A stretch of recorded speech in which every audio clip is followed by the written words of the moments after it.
உணவே மருந்து மருந்தே உணவு என்ற குழுவில் பயணிக்கும் அனைத்து நல்லுணர்களுக்கும் உலக நாட்டு மக்கள் அனைவருக்கும் என்னுடைய கனிவான பணிவான நன்றி கலந்த வணக்கத்தை தெரிவித்துக் கொள்கிறேன். ஐயா,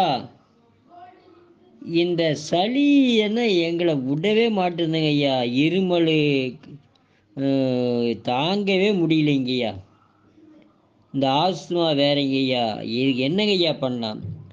ஐயா, ஒரே மருந்துங்க ஐயா எல்லாத்துக்கும். கண்டங்கத்திரி செடியை துண்டு துண்டா நறுக்குங்க.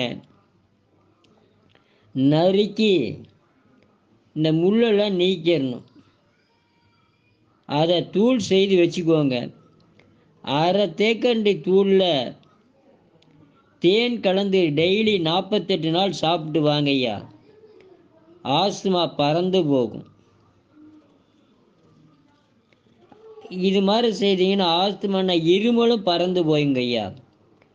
சளி இருக்கா, சளி மட்டும் இருக்கா, அதுக்கு இலை சாறுங்க ஐயா. சாறு ஒரு 4 தேக்கரண்டி எடுத்து தேன் கலந்து ஒரு நாளைக்கு 3 வேளைன்னு சொல்லி 48 நாள் சாப்பிடுவாங்க ஐயா. சளி, ஆஸ்துமா, வீசிங், இருமல் அது இது எல்லாம் பறந்து போயிருங்க ஐயா. வாழ்க வளர்க உயர்க. நன்றி, வணக்கங்க ஐயா.